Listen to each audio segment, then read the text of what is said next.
What up, nation?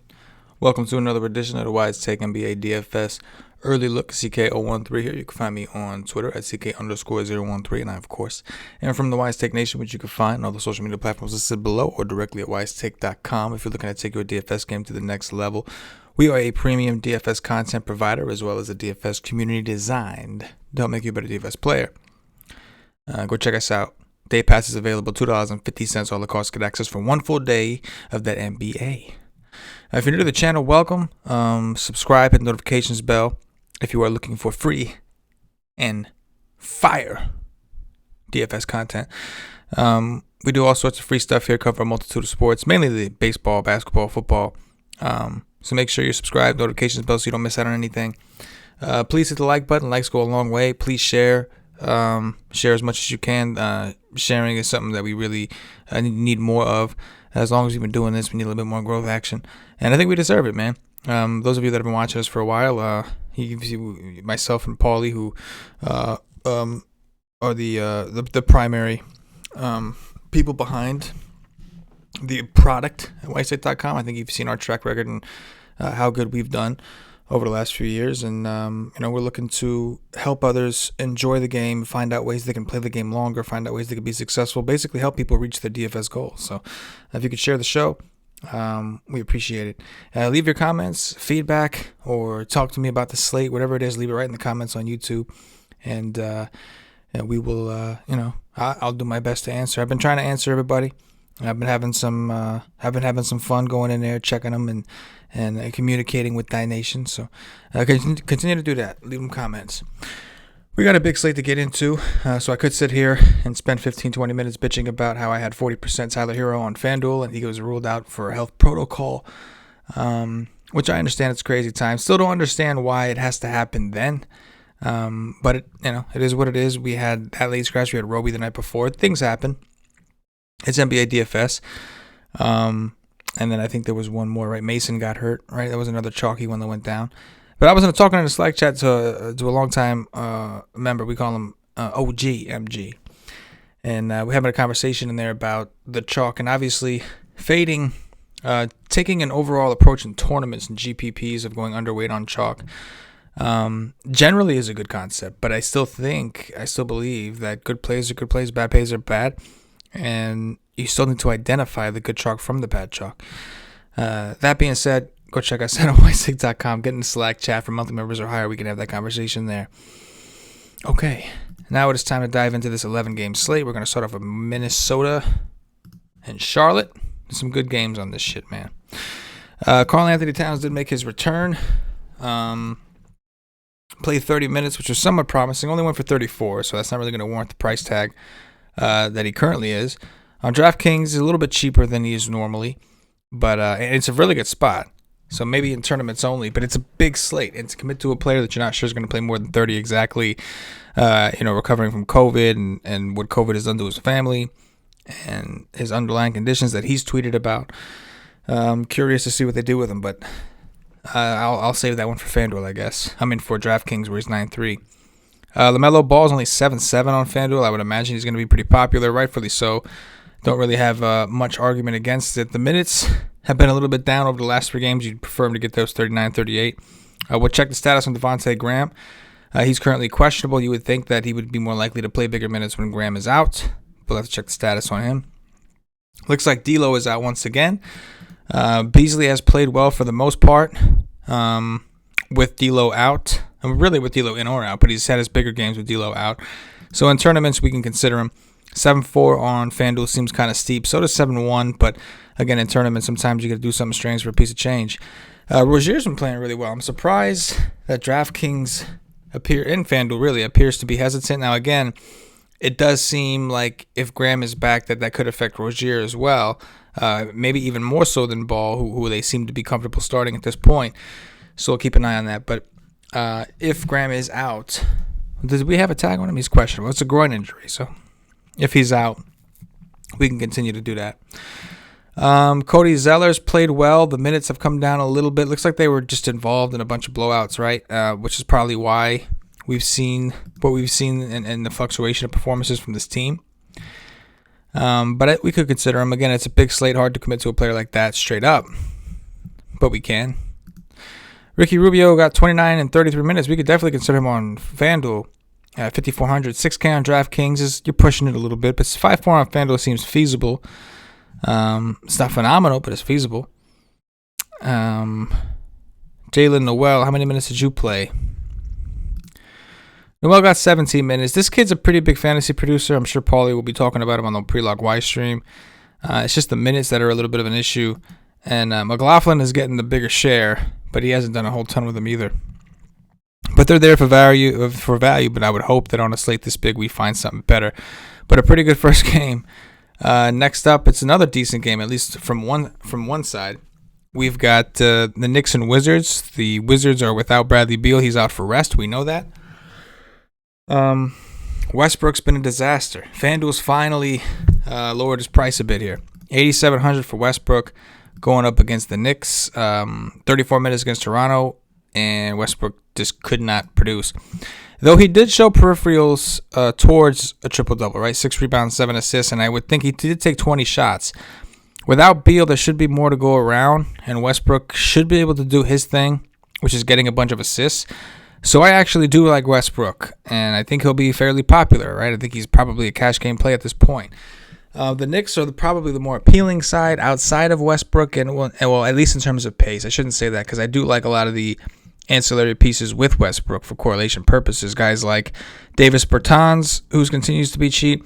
You know, Westbrook's game is to typically drive to the hole and dish it out. Bertans is only 4,200 on FanDuel, and he's getting minutes, 37 and 28 his last two. How much is he on DraftKings? 49 on DraftKings. DraftKings respects that three-pointer a little bit more.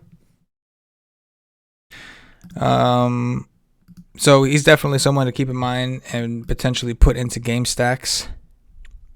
So is guys like Rui Hachimura, who's only 5,600 on FanDuel. That's probably a little too cheap. Again, playing decent minutes, grabbing boards and taking shots, which is a lot of what we're looking for. The Knicks side, also in play. Julius Randle is the first one that comes to mind, right? He plays monstrous minutes. Look at these minutes. We're going back, this thing goes back 10 games on DraftKings here.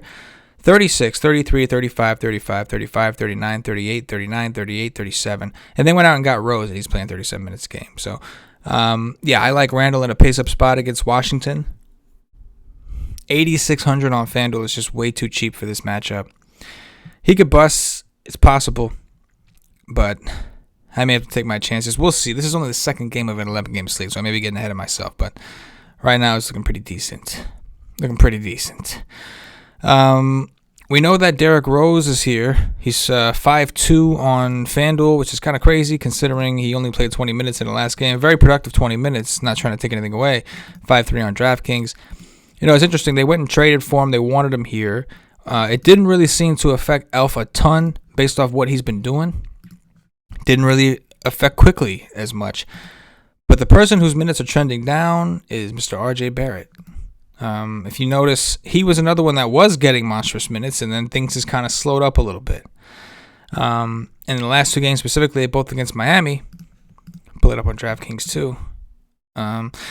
27 in a close game, 19 in a close game. So Rose seems to be affecting him the most somehow. And it probably has something to do with him sliding people down, maybe trying to get Burks some time, maybe trying to get 26 minutes for Burks, trying to get even what's his name that I can't say, Reggie Bullock some time, 23 minutes for him. But it sucks because Tibbs has always been the guy that you can rely on for minutes. And right now, the only guy you can really rely on for those minutes are Randle. I would think at some point we're going to see Rose get more play. But in the meantime, Randle is the guy. And that's a shame because they're playing Washington. Don't get me wrong. I'm not saying you can't play more people from the Knicks. They're in a very good spot. Washington's one of those teams where the games just go nuts. But hard to give a definitive take outside of Randle at this point because of the minutes. But it's definitely some good plays there. San Antonio, Atlanta. Another decent-looking game. Great spot for Trae Young. Great spot for Clint Capella. However, if you notice, Clint Capella's minutes have been trending downwards significantly. And he does have plantar fasciitis. I wonder if he's had any kind of flare-ups or anything like that. 7-8 on FanDuel is not a bad price, and he was balling on a whole nother level But again, it just hasn't looked great. They raised up Dejounte Murray's price to 7.5, I think, on FanDuel. Decent spot for it in tournaments, right? This is Atlanta. He's only 6'8 on DraftKings still, which we can get behind. But on FanDuel at 7.5 is a little steep, right? I'll get my exposure that way. Kevin Herter continues to be cheap. He continues to do pretty well. I'm not exactly sure why they keep him this low. I'm sure he'll be popular on FanDuel.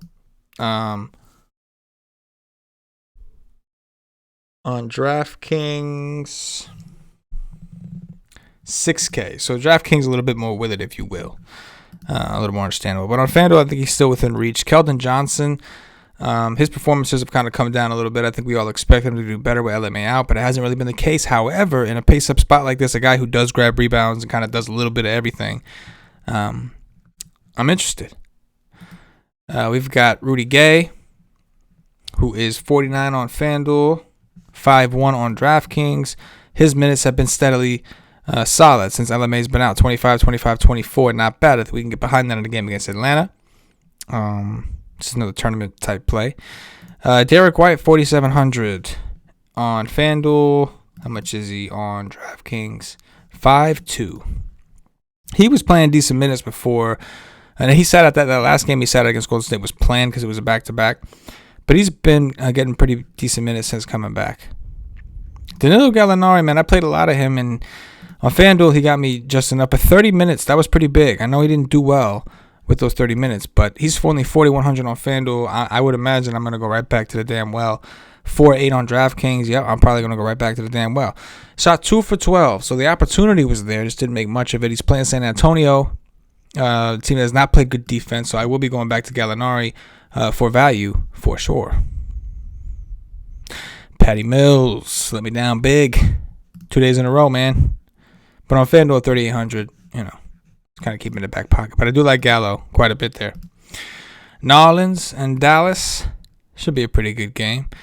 Luka Doncic, I'm not even going to, you know what to do with him, right? You play him at whatever exposure you can afford, right? Porzingis' price has come up a little bit. He'll be matched up with Zion, I believe. Some Adams, I believe. Take that for what it's worth. I think it's a really good spot for Ingram. Ingram's price has started to come up, but that's because his performance has also started to come up. Well, I guess not really in the last 2 games, at least not on FanDuel. But I'm fine with him for tournaments. It seems like a really good spot for Zion. In general, I know bigs have done really well against them. Outside of the game against Houston, which I believe was a blowout, Zion's been playing some pretty big minutes. AK on FanDuel. I still think I'd probably rather get to Randall at that point over there for another 600. But on DraftKings, you're saving like $1,100. So it's a little bit of a different discussion, a little different conversation.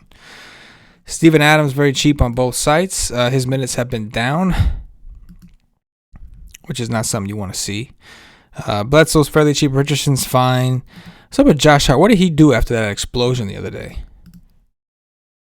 Not bad. Only got 27 minutes, but 23 not bad as a follow-up after putting up that ridiculous score he put up the other day.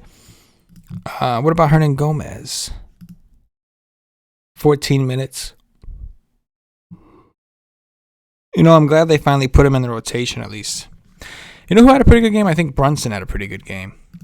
Yeah, 30 minutes, went for 34 against Atlanta in a very close game. He did do well. 18 shots for Brunson. 18 shots. That's wild. Let's take a look at Porzingis real quick. Yeah, Porzingis had foul trouble. Porzingis only played 19 minutes because of foul trouble. So Porzingis does not get into foul trouble that could affect the usage for Jalen Brunson, obviously. We'll keep it moving. Maxi Kleber, you bastard. Played this dude. Took 11th in the $3 donkey on FanDuel. 25 minutes got me an 8, man. And he did it against Minnesota. I should have known. Got me a fucking 8. 11th place. That stings. Anyway, Detroit-Boston. It's a back-to-back for Boston and Detroit, actually. So Plumlee missed. That was kind of weird, right? Right elbow bursitis. Plumlee's absence for the game previously wasn't known, but the Pistons' official game tip-off explanation why he wasn't available. Keep an eye on Plumlee's status. How much is his backup here? Where is he? Stewart, 31. Isaiah Stewart is only 3,100. Well, you know what to do here, right? If they sit Plumlee again, we load up on Isaiah Stewart. It was 3,600 on FanDuel and 31 on DraftKings. Not sure why they didn't fix it. DraftKings actually lowered his price. If Plumlee's in, then obviously we back off. I would expect Blake Griffin to potentially sit. I don't know for sure, but being that it's a back-to-back, I wouldn't be surprised if he did, which would raise the usage for Grant, but this is kind of a tough matchup. It would definitely give us value with like Sadiq Bey, like some of these guys we would expect to play a little bit more. On the Boston side, they decided to start Ojale, who played well. He's min-price. We'll see if they start him again. But he actually played really well. Now, he shot really efficiently from the field. You can see this is not something he does. The 30-burger he put up. I mean, he's been getting minutes, 22, 2018 in his games. 9.4, 13.8, 11.3 fantasy points. So it's not like something you could expect every time. Josh Jackson has played really well, right? And if Blake is out, he can get even more minutes. I can get behind Josh Jackson, who is 55 on FanDuel, 6K on DraftKings. That's steep right there for a player that's as volatile as him. FanDuel still has Kemba Walker at 5,500, and not for nothing, but he's kind of earned that price tag. Still, I'm going to continue to play when he's at these prices because we know what his ceiling is, and we haven't seen it yet. Maybe we'll see it when everybody else is out. But just for an example, we did see him get 23 minutes against Cleveland, go for 42. 28 against Philly, go for 38. So I'll continue to play him on FanDuel, not so much on DraftKings, where he's 6'3". I mean, when you play both sides, why would you play him at 6'3" when you can get him at 5'5"? That's just right. DSJ did not play much. DeLon Wright did get 32 minutes. Didn't do much with it, but he did get 32 minutes. But I was surprised that DSJ did not play much. And now Frank Johnson's a game-time decision. Oh, DSJ got 15 minutes. That was around what we expected. We just thought he'd do a little bit more with him. He was bad. He sucked. No doubt about it. Anyway, we'll move it on to the Clippers and the Bulls. Kobe White, another one that just remains extremely cheap. With Patrick Beverley there, if Beverly's going to guard Kobe White, that's going to really kind of suck. For at least for what I want to do, right? Reggie Jackson's still playing decent minutes. But if we think, well, what do you guys think? Do you think?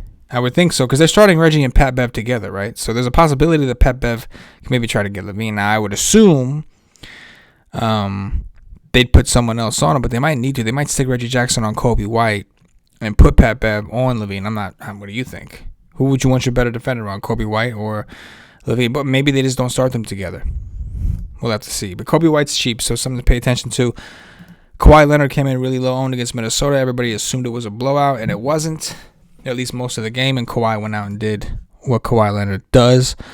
Again, I mentioned Levine. He's the one that I would think they're going to focus their defense on, right? Like, he's the one that I'm assuming they're going to do that with.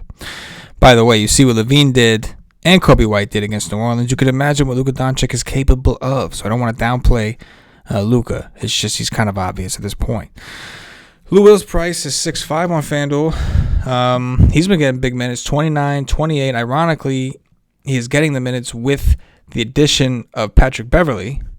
But I guess because Paul George has been out, this is the result we've been getting. So he's in play. On DraftKings, he's only 5'8". On FanDuel, that's 6'5". There's some uncertainty there, but I get it. I'm cool with it. I'm a big Lou Will guy myself. I'm not going to take too much away from him. It's a good spot for center. It's just hard to gauge which center we like.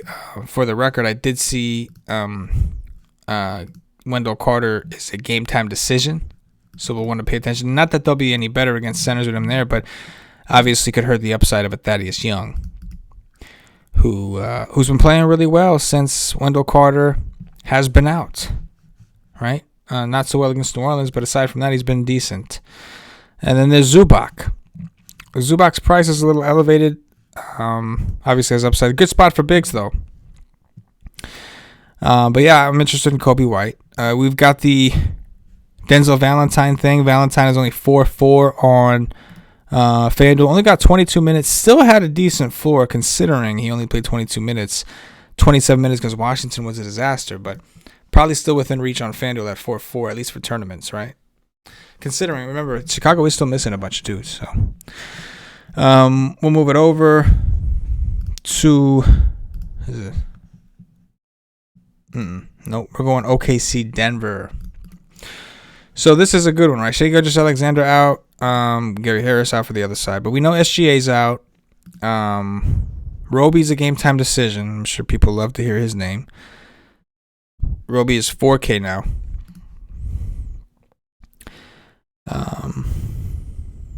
Still dealing with a foot element. There's some optimism he'll return. Thunder are laughing. Yeah. So we'll have to see what happens at Roby. In the meantime, I think the bigger question is what to do with Hamidou Diallo. He's 7K now. Now, I'll say that this is a different spot. They were competitive with the Lakers 2 games in a row. The second one without Shai Gilgeous-Alexander. The difference, though, is Denver is a pretty good defensive team, number one. Number two, not to say the Lakers aren't. The bigger difference, I think, is the home court advantage Denver always gets. The altitude, these guys have been logging heavy minutes.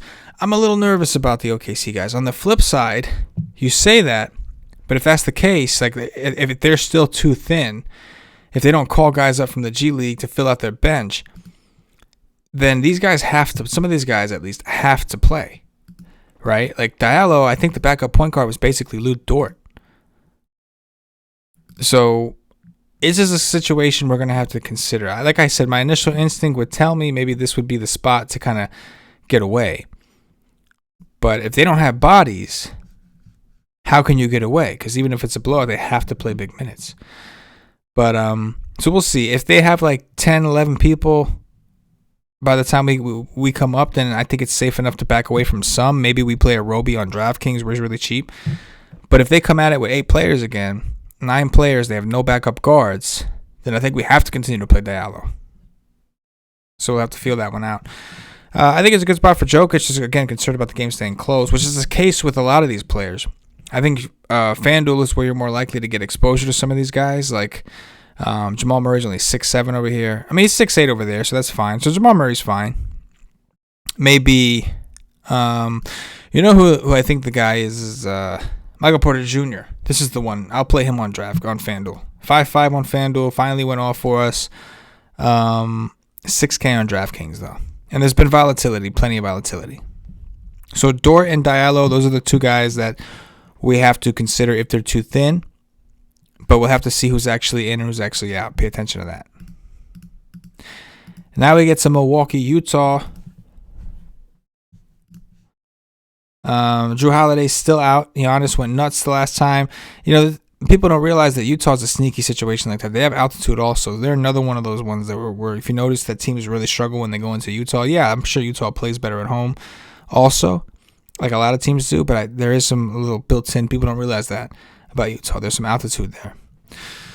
That being said, Middleton and Giannis have been raised significantly on both sides. They're price-wise. Giannis is still pretty cheap, I think, for the situation.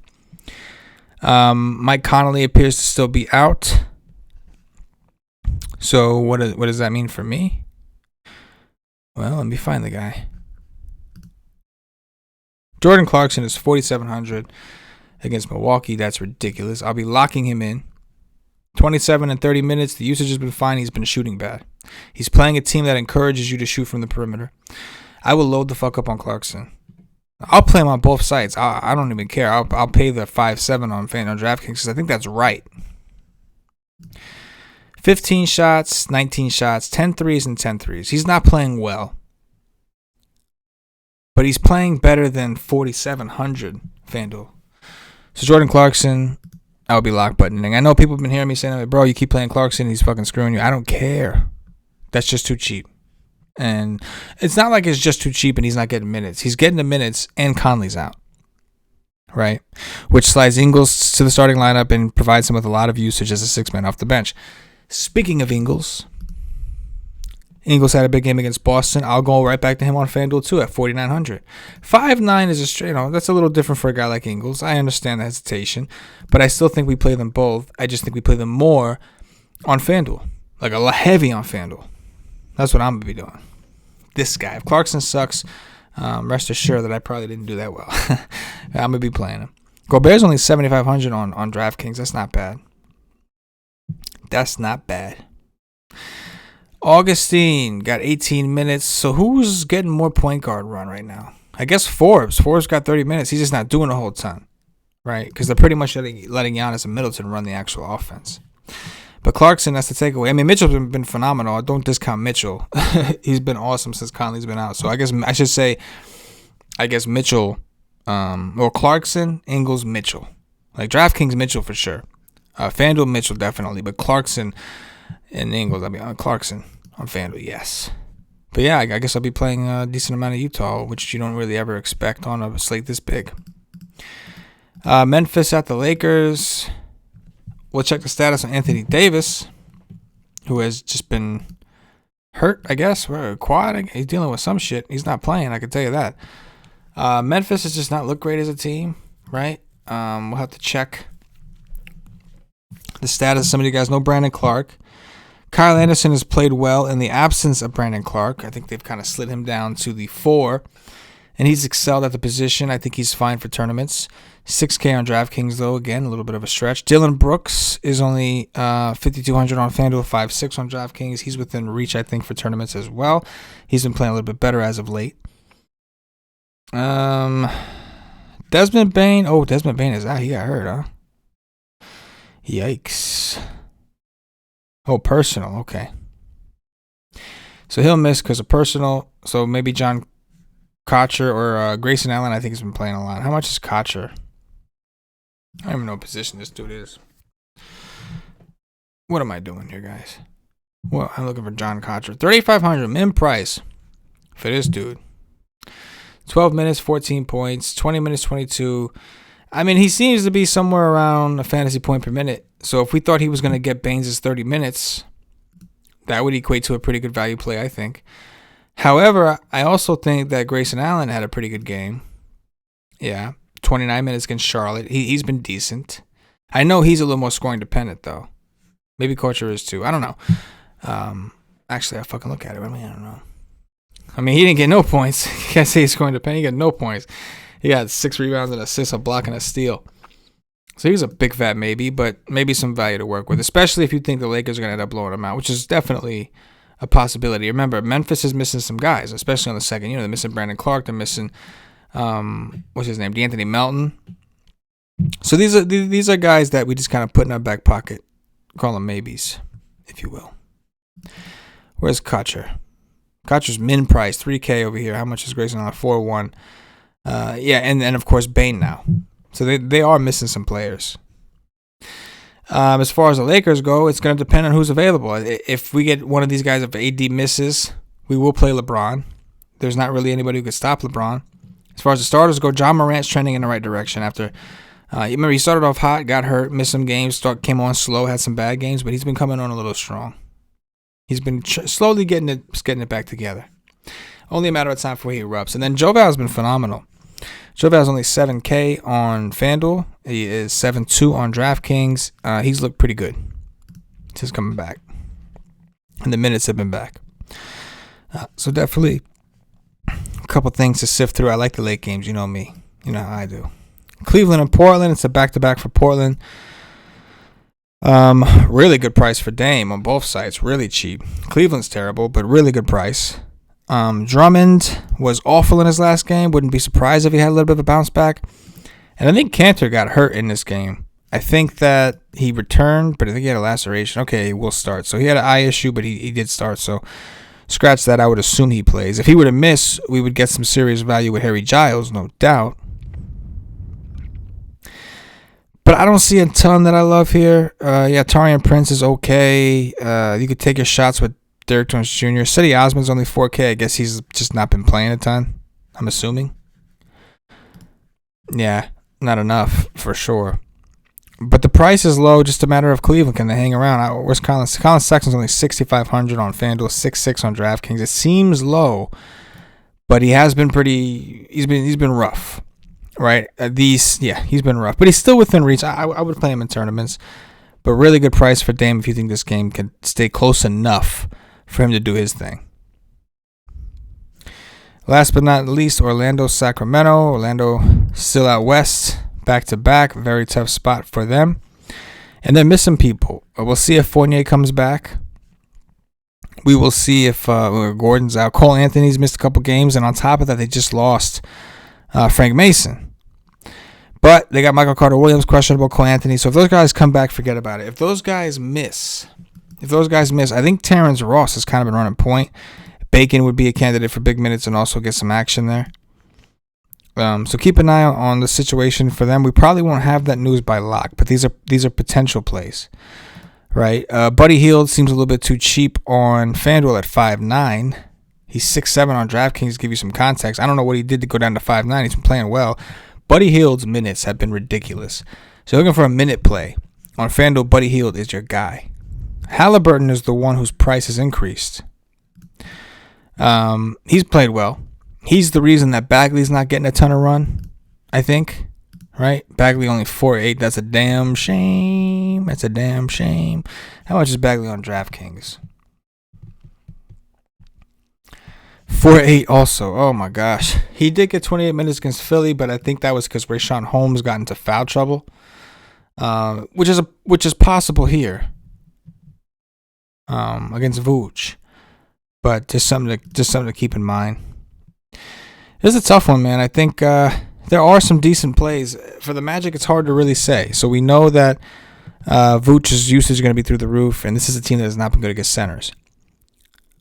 But this is a back-to-back for them. They've been on the West Coast road trip. It's not the easiest of spots. So they got a lot of guys questionable. Orlando has a ton of news. I have a feeling that we're going to need to sort out this late news stuff between the Memphis situation, the Lakers, the Cleveland, Portland, Orlando. One of these games is going to have some pretty big implications, whether it's the value piece you needed or the stud you needed based off usage. But there's a lot of news between these three games. And there's news throughout, no doubt. But the late ones are the ones that typically have the least ownership. People don't react as well. They got shit they got to do. And we'll be ready to take advantage. But definitely some interesting ones in this one. By the way, Fox has been awesome this year. Fox has been phenomenal this year. And his minutes have been great too. So yeah, sure, play Fox, absolutely. Fox and Hield. Let's fucking go. That's going to do it, Nation. It was a long one. Appreciate you hanging out with me and rocking out on this one. It's a pretty good slate. I know Paulie's in the $1,500 on DraftKings. Good luck to him.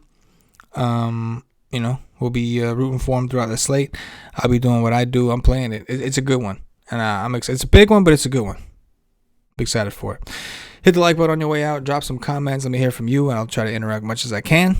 For myself, the entire WiseTake Nation, as always, good luck.